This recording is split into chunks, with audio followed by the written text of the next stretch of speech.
What's going on, everybody? This is Kenny C here from Triple Threat Wrestling Radio. And my guest at this time for this interview is an indie pro wrestler. You also know him from Wing of Honor Wrestling, alongside with his tag team partner, Caprice Coleman. He's also ranked in PWI's top 500 male wrestlers of 2012. I'm joined with Cedric Alexander. He's joining me right now. What's going on, man? I'm doing well, man. How about yourself?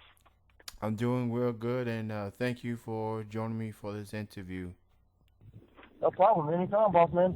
And I do want to point out that when I interviewed Caprice a few weeks ago, it was actually at your birthday. It was. At the time, I remember Caprice told me, yeah, man, remember this interview we got to do it such and such time. And I was like, oh, crap. The interview, and then my family was doing this big extravagant party thing for me. So things got a little jumbled up. Hey man, But I'm good now. it's your birthday. It was your birthday at the time. No problem, man. No problem. Hope you had a good birthday, by the way. It was very good. It was awesome. But you got me here now. I'm here for your questions, whatever you want to ask, and et cetera, et cetera. All right, let's go ahead and get started. How did you get started in the wrestling business? Wow. I wanted to wrestle since I was like 5 years old, man. That's something I've been dreaming to do from day one. And initially, I guess you could say I started in high school when I joined my wrestling team. Because for me, the only reason I joined the wrestling team in high school was to, get ready for pro wrestling when I graduated.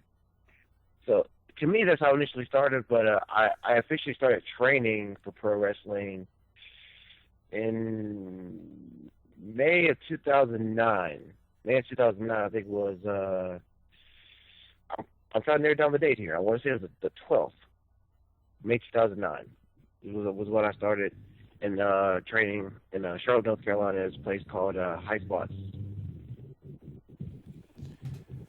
All right, and I talked to Caprice about the tag team between you and him. I want to Mm-hmm. hear from your side, and I do want to point out that you and Caprice are not only one of my favorite tag teams of Ring of Honor, but one of my favorite tag teams in all of wrestling right now. I think y'all are an incredible duo.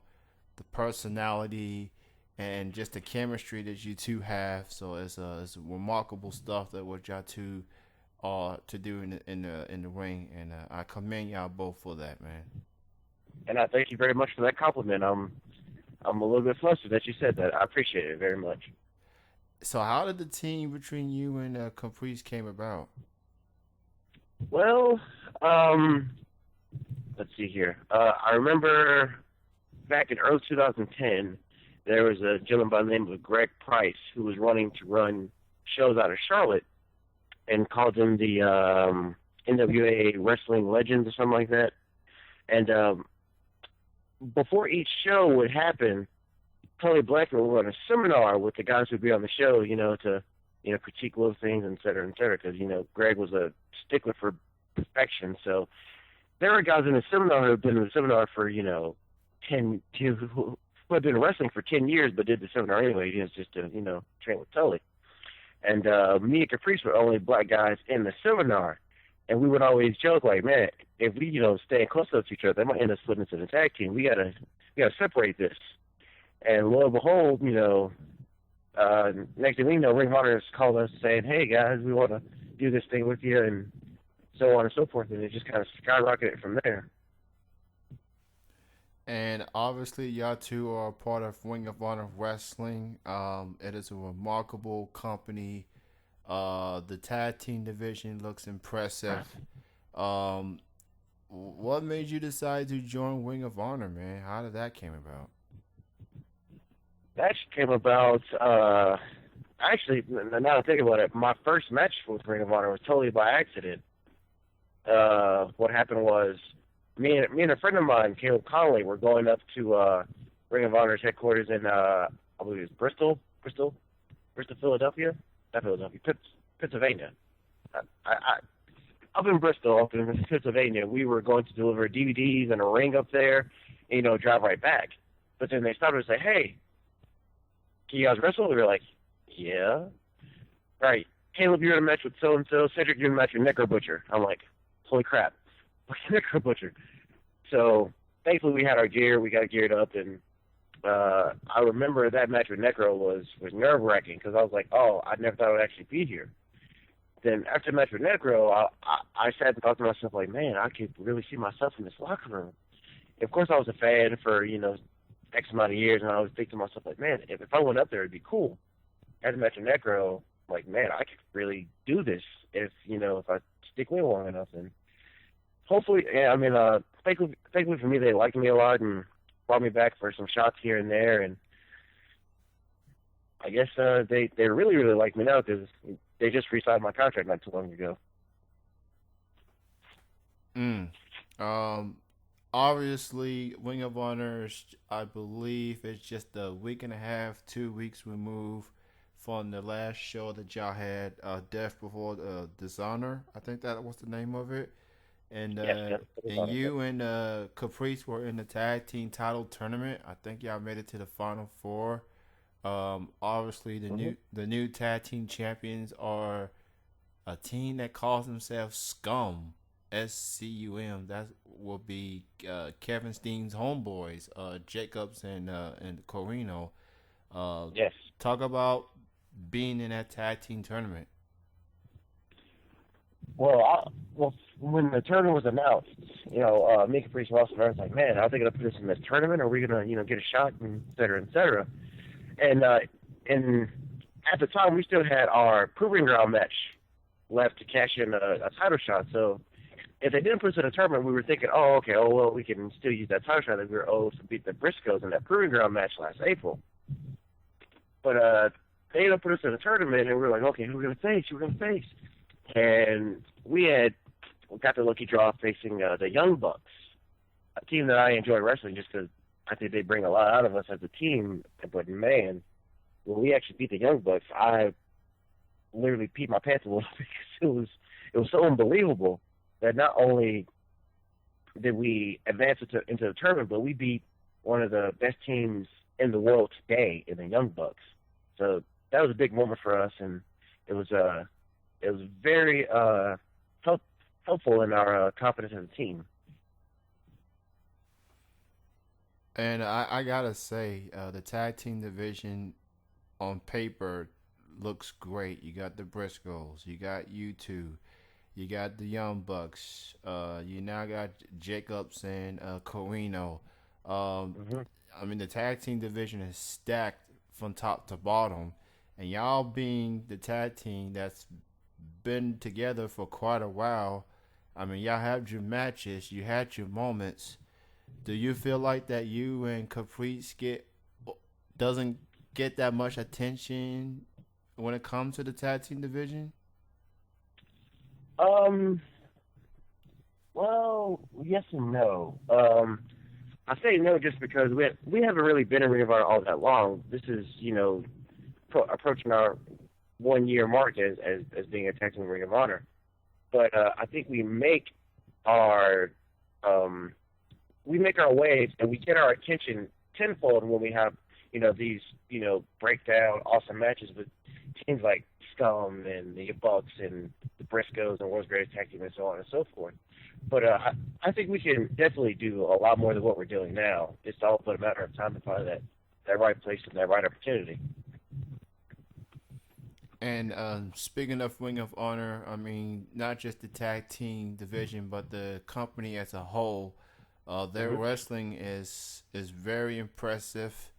You got the Eddie Edwards, you got the Davey Richards, Kevin Steen, who's the champion, Adam Cole, who's the TV champion. I mean, the list goes on and on. What's your take on Ring of Honor as a wrestling company and the direction that they are going right now? In my mind, Ring of Honor is hands down the best wrestling company in the world. And notice I said wrestling company. You have your TNAs and your WWEs and stuff like that, but I mean they produce wrestling, but it's more so entertainment. Like you see way more talk in WWE and TNA than you would in Ring of Honor. Raw just started doing their whole 3-hour shows on Mondays. that to a fan that sounds good, like, oh yeah, more wrestling, more wrestling. It's really just a lot more talking and about the same amount of wrestling that you were getting from a 2-hour show. But as far as wrestling, Ring of Honor can't be touched. We have the best wrestlers in the world, not entertainers or bodybuilders pretending to be wrestlers, but we have actual wrestlers. So that's why, to me, Ring of Honor will always be the top wrestling company in the world. I like the other two companies you mentioned, but I do agree that they do focus a little bit more on the entertainment side than the wrestling side. I mean, Ring of Honor, I mean, match after match, it's like watching a clinic. I mean, these guys give it all they have, and it's something that wrestling fan should be proud of. To know that there is a company out there that gives you wrestling first. I mean, yeah, you can give me your segments, you can give me your humor, but at the end of the day, people want to see people wrestle, and that's what Ring of Honor, I believe, brings more than the other two companies as it is right now. Mm-hmm. So other than Ring of Honor, what else do you have in the works as far as you're gonna be wrestling in indie shows and stuff? Of course, I always try to keep my indie shows booked up. As a matter of fact, there is a show I have this weekend, this Friday, where I'm in a 6-man tag match. It's me and two other local guys by the name of Marcellus King and Zach Salvation. We'll be wrestling Eddie Edwards, Roderick Strong, and Delirious. So that's going to be pretty interesting, to say the least. And the week after that, on October 5th, I'm actually wrestling Eddie Edwards in a singles match. Oh, all right. So everybody be on the lookout for Cedric Alexander. You can follow him on Twitter at Cedric Alexander. Follow his tag team partner Caprice Coleman at Caprice Coleman.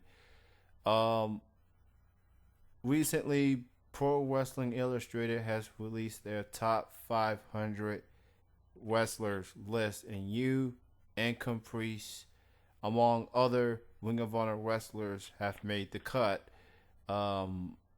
That has to be a huge honor just to at least be in that list. I mean, how do you feel when you see your name on that list? It definitely is a huge honor, and it was actually my first time being on the list. And I had heard all kinds of rumors like, man, yeah, you got to apply for that kind of stuff and blah blah blah. And I was like, oh well, then it's not really listed. So like in my mind for a while, it was kind of like, oh, it's just BS, and then whatever. But then when I thought to myself, like, man, I actually got on this list my first time, and broke the top 200. I was like, holy crap! I guess people really notice what we're doing here. I got 163, and I believe Caprice got 159. So people are really noticing what we're doing in Ring of Honor and us as wrestlers. So I was very taken back by that, and I was very honored to be able to make that cut my first time in and break the top 200. So I was flowing with adrenaline at the time. That winning championships is one thing, winning big matches is another, but to see someone like Pro Wrestling Illustrated give guys such as yourself credentials and props and put you on that list. I mean, regardless where you rank, I mean that means they looking at you, they're paying attention, and Sure. that's just what it all boils down to. Who do you consider as influences in your wrestling career? Wow, man, that list would be 8 miles long if you actually wrote it down. But some names that really pop in my head now, guys like growing up, Jeff Hardy was a big influence on my career. Rey Mysterio was a big influence. Shawn Michaels was a very, very big influence. But I think when I actually made the conscious decision, like when I was about 16, I was like, I'm going to wrestle. There's no ifs about it. I'm going to look up wrestling schools and et cetera, et cetera. I remember watching a match with AJ Styles, Christopher Daniels, and Samoa Joe. I believe it was Unbreakable the name of the TNA pay-per-view that I watched at the time, and I was like, oh man, these guys are freaking awesome. And from that point on, I was like determined more than anything to become a wrestler. So guys like that were just like when people look at wrestling and say, "Oh yeah, this guy's a mid carder," blah blah blah blah. I look at that, like this guy is hard. To me, the mid card guys like the Dolph Zigglers, the Kobe Kingstons, et cetera, are the hardest working guys on the roster because they're working so hard to get pushed up. So guys like that have always been my favorites. Like guys that, you know, people would think, oh, this guy's not gonna be nothing, and so and so and so and so, and he's not big enough, and blah blah blah. Like Eddie Guerrero, people thought that he was just gonna, fade out and not be amount to anything, but he went on to win WWE Championship from Brock Lesnar, and like moments like that and guys like that really pushed me to really become the best I could possibly be in my work and never slack off and get lazy. And I just look at moments like that I remember back in as a fan watching wrestling, and I just go, I have to be better. There's always someone who's trying to take my spot, so in my mind, I have to always be better than what I think I can be. Those are some very good choices, man. Ziggler and Kingston, who, by the way, had a really good match recently on Raw. That was fun to watch, and I know WWE could be more entertainment, but they do have their good moments every now and then. So, I will admit they do. They do. That match was very, very well put together. I was very happy with that match, just as a fan watching. and speaking from a fan standpoint, I mean, what's your take on professional wrestling as it is today? I mean, how you feel about where it's at as of right now? Uh, to me, professional wrestling is climbing back up to where it was in the '90s. I remember when I first broke in a couple years ago, people say, "Oh, wrestling's crap now. It's not doing anything. It's going down the shitter and blah blah blah blah." But I feel like wrestling now is making a turn for the better. Like, yeah, may have been down a few years ago, but I think it's slowly climbing back up to where people want to see it more. There's more competition out there. Where as before, WWE was just the top thing and that was it. But now they have some competition, like the TNAs and ROH is slowly becoming a top contender for that spot. And uh, the best advice I would get, well, I don't want to say advice, but the best knowledge that I was told coming up in wrestling, like never never count out a company, because if there's always one company on top, there has to be another one following it to take its place. Because if there isn't, then wrestling's always going to suffer. You always need competition so that there's always a demand for something. Like you can't just be satisfied with just one particular company. You always got to be able to shift between each thing so that you're not stuck in this stigma of just being the same routine and doing the same things over and over again. Things have to be different in order for there to be progress. I feel like at some point, fans will realize there's more to wrestling than WWE. Obviously, they've been around for a long time, but it's good to see the Ring of Honors, the Shikaras, the Ohio Valley Wrestling, which I watch their shows. I live in Kentucky, and it's just good to see more companies stepping up and getting themselves heard. And it's good to see a variety of things. You just don't want to watch the same old stuff. So, I guess fans are starting to see more than just one particular show, and indie wrestling is very impressive. I mean, that is the backbone of professional wrestling. I mean, that's It why definitely is. it's definitely why you see a lot of wrestlers on TV. But so I definitely see that professional wrestling is back where it's getting back to where it is. It's a walk in progress, but it's almost there. It's almost there. I Um, definitely agree with you. I definitely agree. so you being a wrestler, what do you like the most being in the wrestling business? Do you like traveling? Do you like being with the guys in the locker room, fan interaction? What do you like the most of being a wrestler? Me personally, I like, man, wow. To me, the most satisfying part about wrestling is after the match is over and the bell rings and the crowd starts screaming or booing depending on how they feel. But to me, that moment of satisfaction knowing that I helped create something special. I may have helped create a special moment in someone's life. Say, oh, and have someone think to themselves, "Oh man, this was amazing. I'm so glad I came here," or whatever, whatever. Like just invoking the strongest emotion I can out of someone lets lets me know that I am doing something right in wrestling, and I'm not just one of those guys that does just a bunch of moves just to do them, and I'm like, oh yay, I'm doing this just because I want to show off and blah blah blah. Like I want to be able to invoke the strongest emotion I can out of someone just by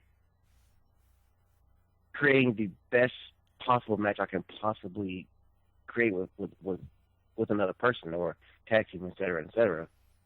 But yeah, that's to me that's the most satisfying part about wrestling is after the match is over and the bell rings and getting the biggest reaction I can out of it.